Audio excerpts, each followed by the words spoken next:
Hello বন্ধুরা, সবাই কেমন আছেন? নিশ্চয় সবাই ভালো আছেন। আমি টেডু, সবাইকে নমস্কার।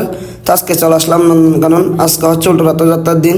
গত সপ্তাহে রথযাত্রা আমি ডিউটি পালন করেছিলাম, আর এই সপ্তাহে করতেছি না, কারণ আমার একটু কাজ ছিল, সেই জন্য করতে পারতেছি না। তো আজকে শুক্রবার, যেহেতু আমার খুব স্পেশাল দিন, এই দিন আমি বিভিন্ন জায়গায় বিভিন্ন ধর্মীয় স্থানে ঘুরে বেড়াই। তো আজকে চলে আসলাম নন্দনকানন রথ টানার জন্য। এখানে এসে দেখতে পেলাম লাখো মানুষের দল। একটু একটু বৃষ্টিও পড়তেছিল, কিছুক্ষণ আগে ভিজে গেছিলাম, আর এখন বৃষ্টি পড়া বন্ধ হয়ে গেছে, মানুষ আস্তে আস্তে বাড়তেছে। আর এদিকে দেখেন রথের দড়ি ধরে সবাই দাঁড়িয়ে আছে রথ টানার জন্য। আর যারা স্বেচ্ছাসেবক তারা অনেক পরিশ্রম করতেছে। আর এদিকে মায়েরা খুব সুন্দরভাবে গানের তালে তালে নৃত্য করতেছে। আর এখানে এসে দেখি ছোটো ভাইদের সাথে দেখা ভিডিও করার সময়। আসলে চট্টগ্রাম রথযাত্রা মানে লাখো মানুষের দল। দেখেন বৃষ্টি পড়ার বন্ধ সাথে সাথে লাখো মানুষের দল হয়ে গেছে। মা বোনরা কীভাবে সুন্দরভাবে নৃত্য করতেছে। আর এখানে এসে ছোট্ট একটা ভিডিও করলাম, ব্লগ ভিডিও। আর ভিডিওটা যদি ভালো লাগে সবাই কী করবেন, বেশি বেশি করে কমেন্ট করবেন এবং শেয়ার করে যাবেন।